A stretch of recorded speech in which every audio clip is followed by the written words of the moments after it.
Our next speaker is Professor Libb Thims from Institute of Human Thermodynamics, and he's going to talk about historical attempts to bridge two cultures, natural sciences and social sciences.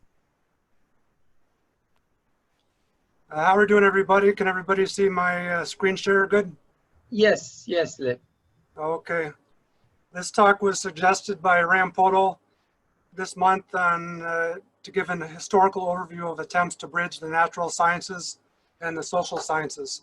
So I'm going to step through about 30 slides and focus in on the top half dozen attempts that have made it to the university level and graduate level. Over here we have the Carnot cycle, below which we have the Clausius inequality, and at left we have a group of people going to work. At the center of the Carnot cycle we have the working body, which can either be a volume of water, a charge of gunpowder, a black hole, the entire universe, or a social system. So there's been very little attempts historically to apply the natural sciences to the social sciences. Here we have the overview of the situation. Thermodynamics is what bridges the natural sciences and the social sciences. And if we had time, we could go through and step through at least a dozen examples where thermodynamics, chemistry, and physics have been applied in sociology, politics, jurisprudence, history, economics, psychology, and government. But we will stick to historical examples.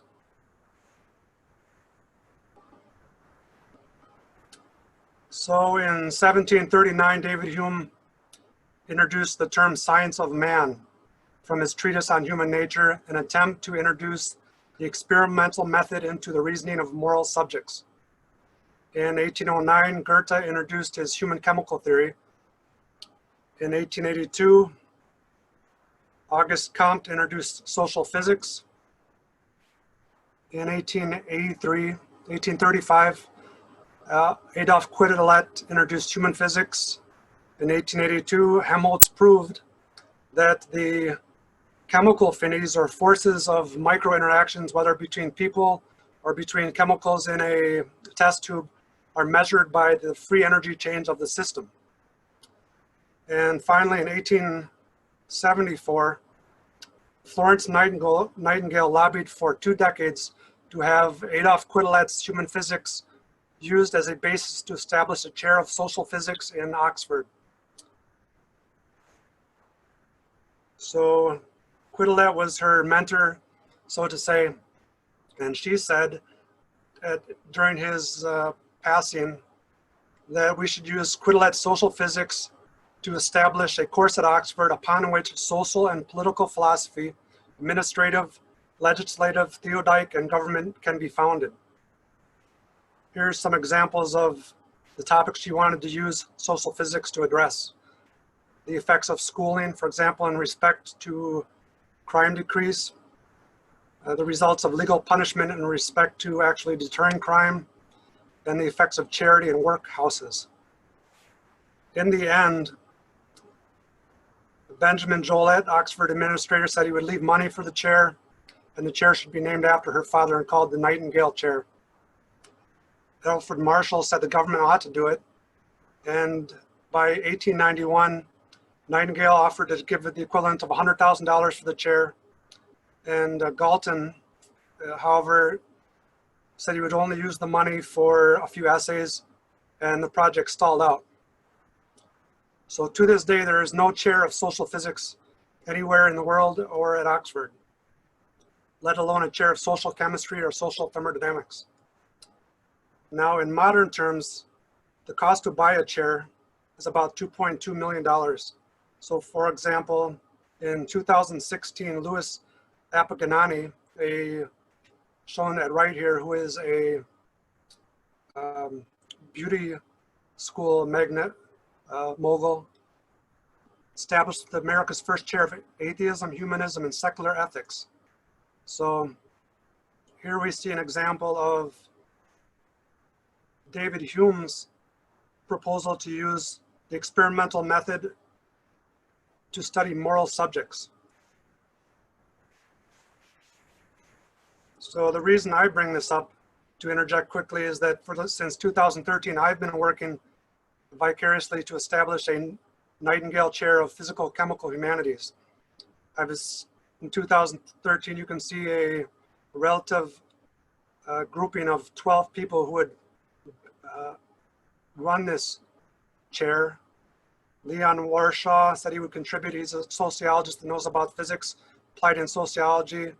John Rutledge, he's an economist who applies thermodynamics and economics. And Curtis Blakely, he applies physics to penal systems and models people as particles in a system.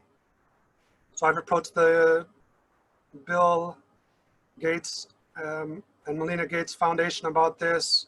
I've talked with a dozen different university chairs, and I've even established a company to raise money for this chair. Now, just to give one example of the kind of feedback you get when you approach chairs of departments about this, we have here John Prausnitz.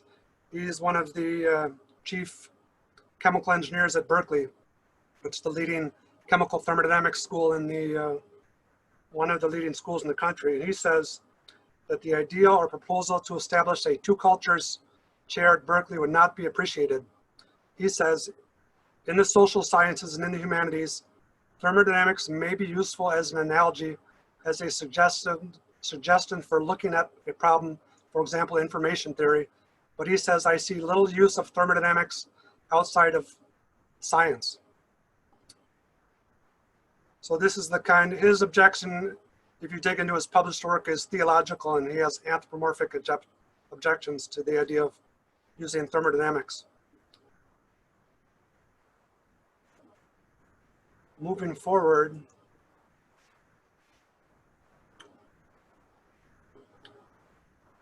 in 1854, August Walras went on a walk with his son Leon Walras and said to create a scientific theory of economics, one would use or need to use differential calculus to derive a science of economic forces analogous to the science of astronomical forces.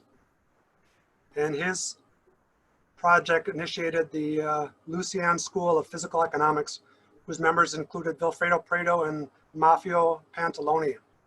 And from this group came the work of Leon Winiarski, who was a friend of Leon Walras.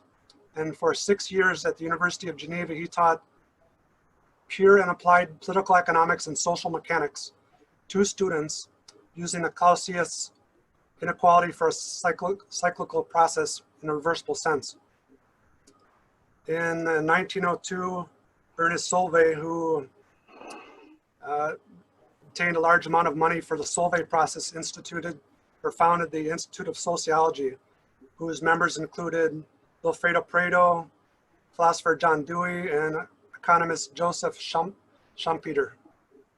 And in 1930, Judson Herrick, who is the anatomist and evolutionist, he was asked to give the dedication speech to the newly built social science research building at the University of Chicago, and he gave his famous Humpty Dumpty speech, which we'll look at shortly.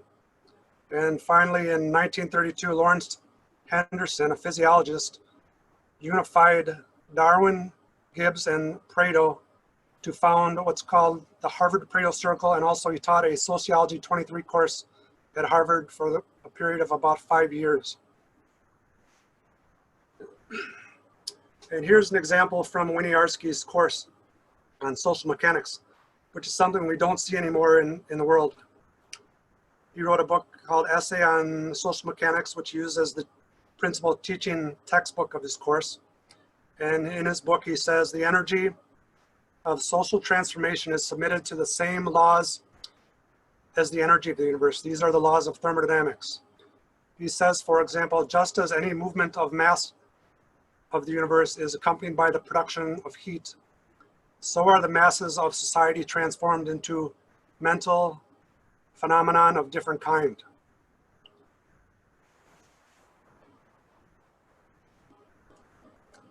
Now here is the University of Chicago's Social Science Research Building, built in 1930. When HERRICK gave this speech, he said, if you stand on 58th Street on the University of Chicago's campus and you look at the main quadrangle, there will be an invisible wall of Humpty Dumptys, which divides the natural sciences, comprising chemistry, physics, and biology, from the humanities, and they're severed, and they've been that way since the early 19th century. He says, the Great Wall stands today on all of our campuses as a barrier between the natural sciences, whose domain is the world of objects, and the humanities, whose domain is the world of spiritual values. This is one topic everyone needs to address when they attempt to bridge the natural and the social sciences, because the word spiritual is not recognized by either chemistry or physics. So here we have HERRICK's vision of what the modern student looks like. We have the wall of physical materialism shown here. We have the forward march of science from Aristotle, Lucretius, Bruno, Darwin. We have the bricks of the wall of materialism, stars, atoms, and crumbling bricks of telos or teleology. And up in the air we have meaning, soul, spirit, purpose. In the clouds we have God, afterlife. And in the trees we have life and morality. This kind of cloudy concepts. And the young student, he has his passions, but he also wants to follow the right or wrong ways. And here it goes on in his speech that says our modern universities are divided, our houses divided against themselves. And the right here we have the natural sciences department, comprised of physics and chemistry, which contains the furnace of the department, the laws of heat, describing the operation of the furnace. And on the left we have the humanities department, wherein there's little heat in sociology, history, and economics, and it's farther away from the furnace. And he says if the great underlying social forces are outside the realm of natural law and therefore inaccessible to the technique of natural science, then he says these new social sciences are bluff and we should tear down this building. And he said this in his speech that he wasn't joking, and that the university should dismantle this entire new social science research building.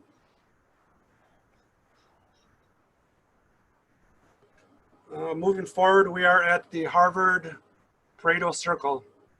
Now this is the most robust attempt in the history of humankind to bridge the natural and the social sciences. So here we have Henderson at center. He united the work of Vilfredo Pareto, Willard Gibbs, and Darwin, and unified 25 branches at Harvard. These are all professors who attended these circle meetings in sociology, economics, legal history, business, anthropology, psychology. And Henderson went on to teach a Sociology 23 course at Harvard based on the work of Willard Gibbs for 5 years, and also Edwin Wilson, who is one of the rare students of Willard Gibbs, taught a mathematical economics course at Harvard based on the steam engine and physical chemistry.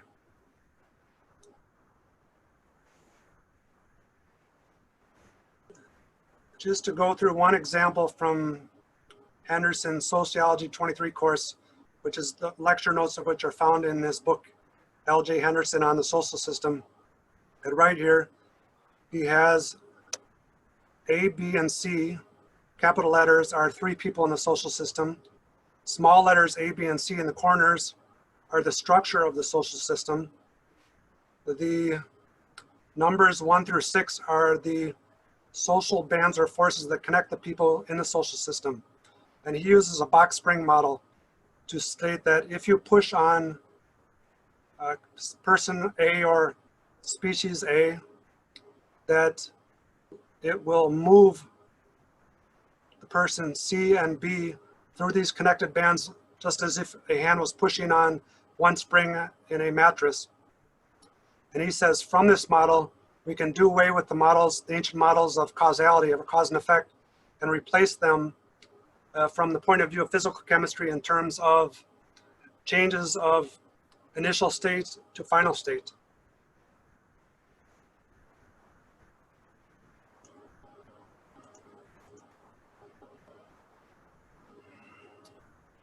Next, we have in 1939, John Q. Stewart establishes the Princeton Social Physics Project with funding from the Rockefeller Foundation.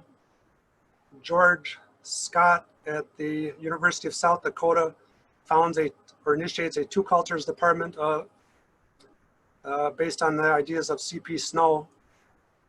In 1970, similar to what we're doing at this conference, the American Association for the Advancement of Science ran a symposium on science and human values in the context of thermodynamics. We'll look at that. In 1977, Ed Stephen, the head of the sociology department at Western Washington University, teamed up with Lewis Barrett, the head of the physics department of the same university, and they ran an attempt to apply the principle of, for example, of chemical potential from thermodynamics to migrations of people going in and out of populations.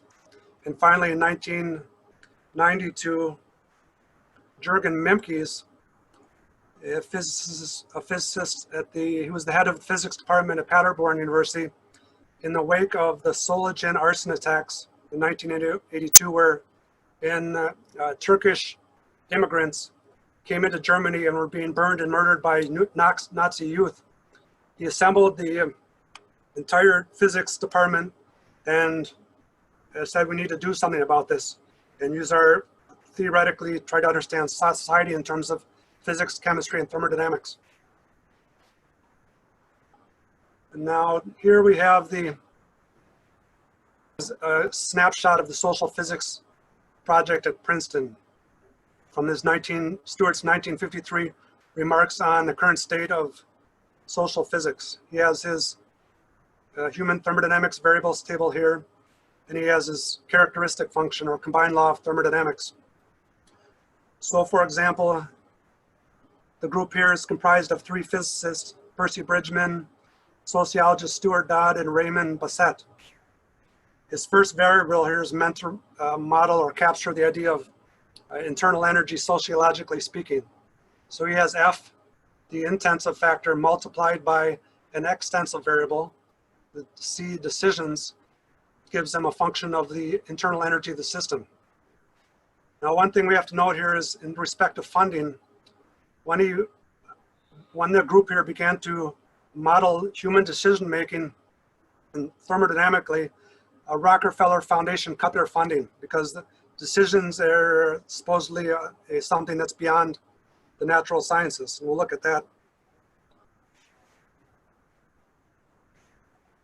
Here we have a snippet of the 1977 Symposium on Science and Human Values in the context of thermodynamics, attended by Aaron Kachalski, famous for his work on chemical thermodynamics. He tried to apply Prigozhin's dissipative structure theory, Zhabotinsky reaction, Alan Turing's chemical morphogenesis, and his own clay substrate theory to talk about the origin of life.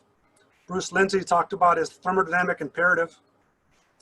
He's famous for being one of the few people to state that you can model purpose in terms of thermodynamic potentials.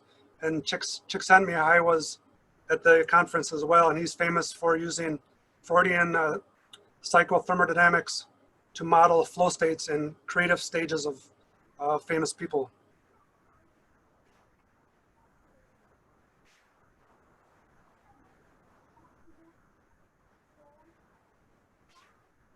Here we have a snippet of the Western Washington University Physical-Chemical Sociology Department.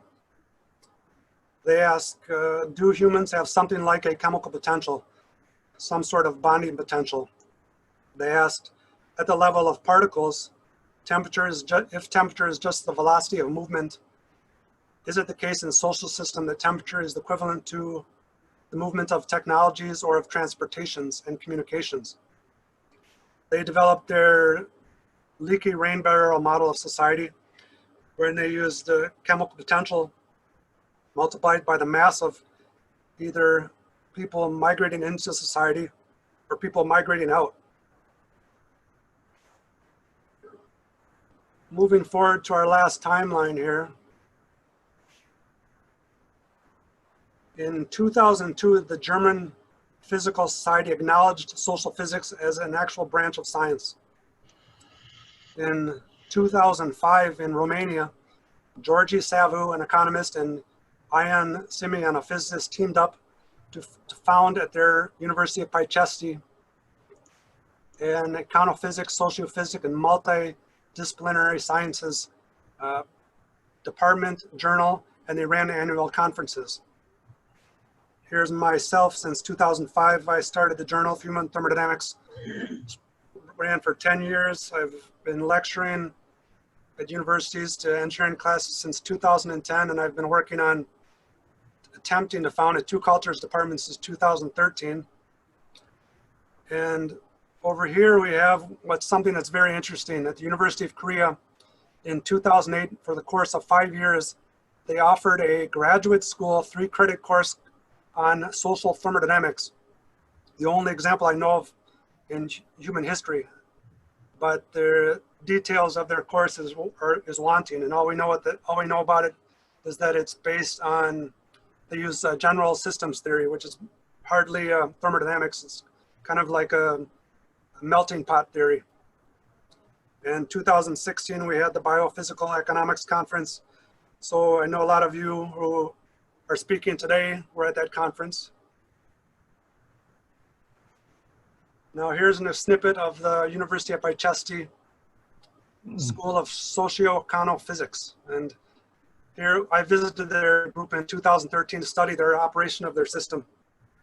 So here's Savu and Simon holding up their 2012 book, Econophysics, Background and Application in Economics, Finance, and Sociophysics.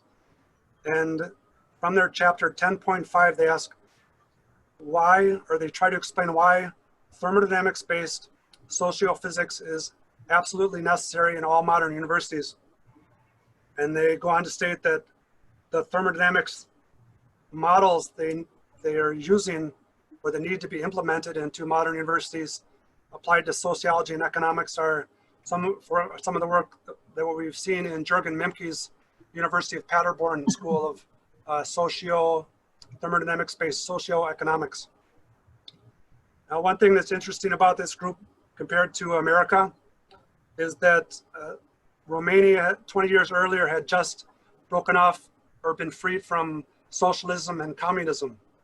So they're freer in their departments to look for the best ways to formulate or introduce sociophysics in the modern universities. So in America, we're not that free. There's certain what's called interdepartment doctrinarianism that kind of impedes us from introducing sociophysics into the modern universities. You have 5 more minutes. Okay, I'll summarize here. One thing that it hinders attempts to bridge the social sciences and the natural sciences is what's called the invisible elephant in the room problem. And this can either be religion, anthropomorphic biases, or other things that don't fit between the natural sciences and social sciences. So here we have, just to give quickly, the origin. Thermodynamics was coined in 1854 by William Thomson. And both the words energy and entropy trace back to the Egyptian hieroglyph of a man in action. And in 1876, Maxwell was using the term theta delta as the term for thermodynamics. And one point of confusion or overlap you have with this theta is that the etymology of the words theology and thermodynamics both come from this, the Greek letter theta, which is the Egyptian symbol for the sun. And not only that, but words such as think and thought are somewhere between the mythical ideas about the sun being a god and scientific models of how we understand thinking.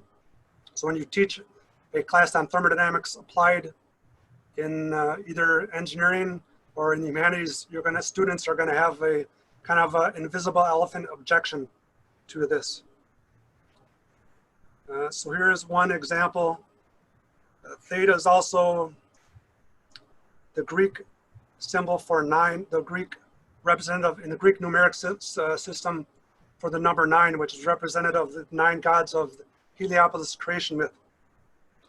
And most people will recognize the origin. The first god in this is called the Tum, who became Adam in the throughout the world's religions. 50% of Americans believe in Adam and Eve. So here's one example where you get conflict if you try to teach thermodynamics. For example, I taught my bioengineering thermodynamics class at the University of Illinois. And after the talk, the students were asked to give anonymous feedbacks about the talk.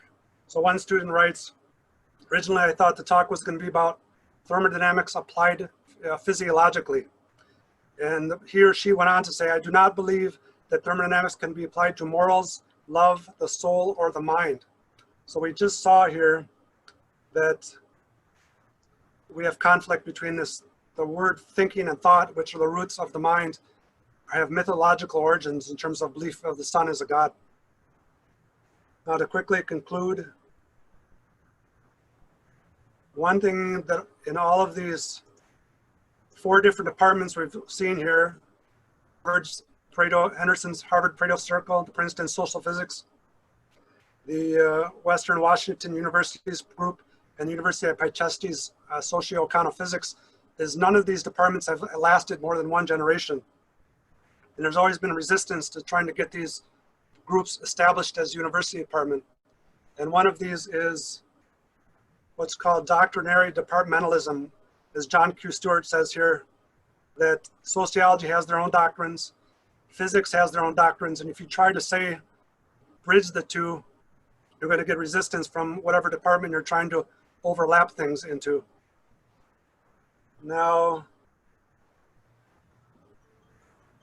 here we also talk about funding bias. The Princeton Social Physics department was funded by $150,000 per year by the Rockefeller Foundation. And when Warren Weaver was the person in charge of signing the checks for the funding, when he found out that they were trying to model values and decision-making in terms of thermodynamics, he cut funding. So yeah, that's a bias you have to be aware of. And now we're on the last slide. So as we've seen, none of these historical attempts have made it more than 1 generation. So to get this type of teaching project implemented in society, in America, or in the Western world, these programs have to be go through a cybernetic feedback loop, wherein one of the students who learns physics, chemistry, and thermodynamics goes through and learns the social principias like WINIARSKI's social mechanics, Pareto's essay on social mechanics, or Pareto's sociology, or Mercer-Biggs' New Dimensions Sociology, has to come back in the 2nd generation, become the professor, and the university department has to be founded, and the loop has to continue for multiple generations. So this message of chemistry, physics, or thermodynamics that it applies to the humanities gets taught to the younger children ages 15 or below. That's about all for my talk. Anybody have any questions? Yeah, thank you very much. Any questions? Any questions? John Brian, do you want to ask a question?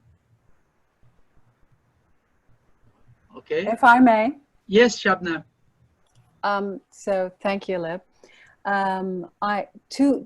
There's one person I didn't hear you naming, and that's Zip, who was around the same time in Harvard, at Harvard, and he also tried to bring everything together, although he was a linguist. I was wondering if you see a role for his work, because later on, Herb Simon and others at Carnegie actually discounted his ideas as being too primitive.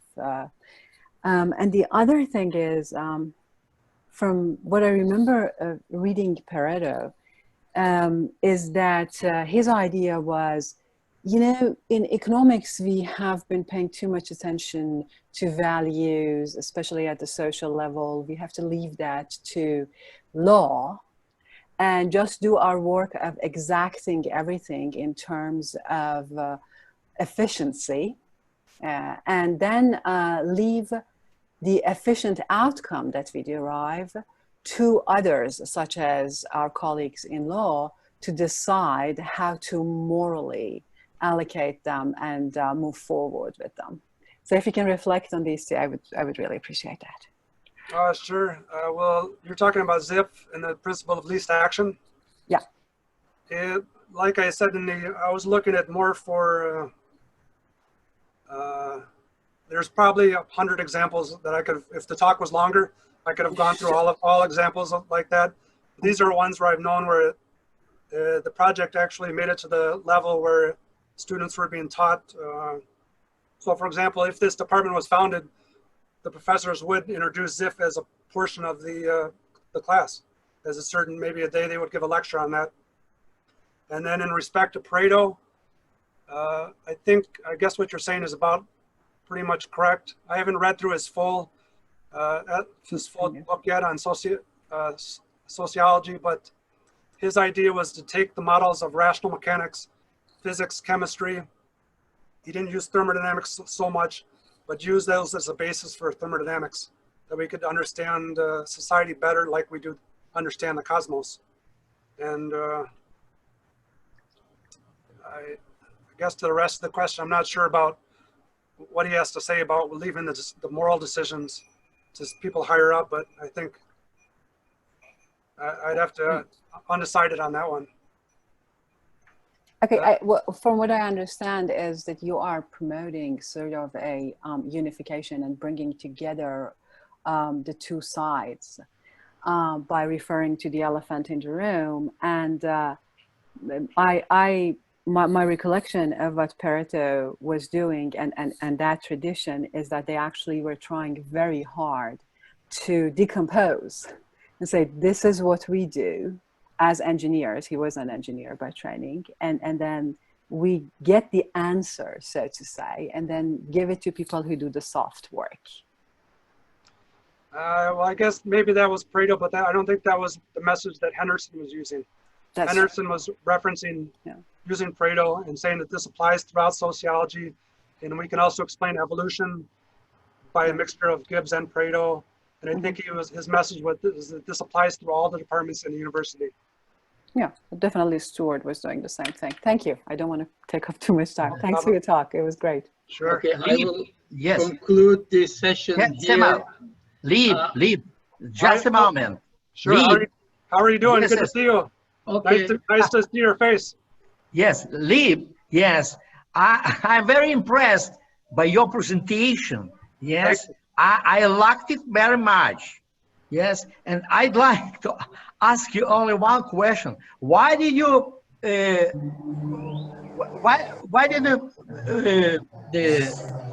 finish to publishing the journal of human thermodynamics? Okay. The question. Journal was wonderful. Sure. I can give you the problem.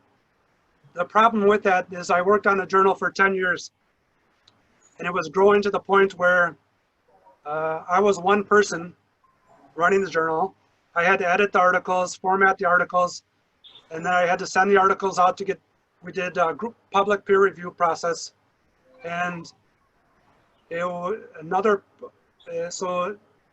it got to the point where I would have to correct some of the articles that people were sending me, that I would have to correct them so much that I would almost have to rewrite the entire articles. So I knew it needed at least 30 people to help me with the journal, and also university department to host the journal. For example, a buffer editor to filter the articles, someone to grammatically correct the articles. So it just became, it was something that I had to, the journal froze up because it became so large. Okay. Jamal, I have had my hand up. Can I ask my question now or? Sure, okay, go ahead. Well, it was an excellent talk, Libb. Thank you so much. And I've learned so much from your presentation about existence and debates and attempts to develop the two cultures within our university system. And now, after your talk, of course, one can't help thinking, what's the reason why all these efforts have not lasted for, as you said, beyond a generation? Is it that the concept of our own concept of ourselves as sentient beings and therefore associated human exceptionalism that gets in the way between natural sciences and humanities and social sciences and integration of the two? Or is there some other reason? Given your effort over such a long period of time, I'm sure you have thought about reasons. Are there some more fundamental reasons for this resistance beyond funding and other departmental conflicts that you mentioned? Yeah, I guess the biggest, I've been through, there's so many different reasons why this gets rejected. But I would have to say the biggest reason is that some of the beliefs we've been taught as children bias our way of thinking about things. So one example is that most people, young children, are taught that the simplest model of how thermodynamics applies to society is that the sun heats, grows plants, animals eat the plants, we eat the animals and plants, and that gives us energy. And that's just about the bottom line of where thermodynamics applies. If you say that thermodynamics applies to the motions of humans in a system,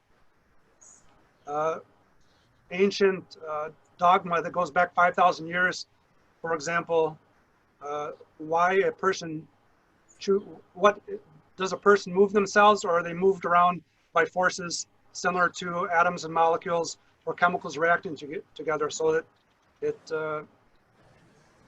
that's one bias right there. There's also the religious bias about right or wrong is the biggest one, and so, and it's a lot of it has to do with universities are funded by the populace. So the general population has a large objection to the idea that social physics or social chemistry or physical chemical thermodynamics applied to economically should be funded. Then the funding gets cut. It's a controversial subject when it rears its head. Thank you. You're welcome. I think we'll stop this session here, like Professor Samuel had mentioned. Yeah. And we still have, Professor Samuel, do you have last few words? I would like to thank all the speakers and thank you very much for attending the session. There were at the beginning 100 people. So the next session starts at 11:30. So we will say bye-bye now.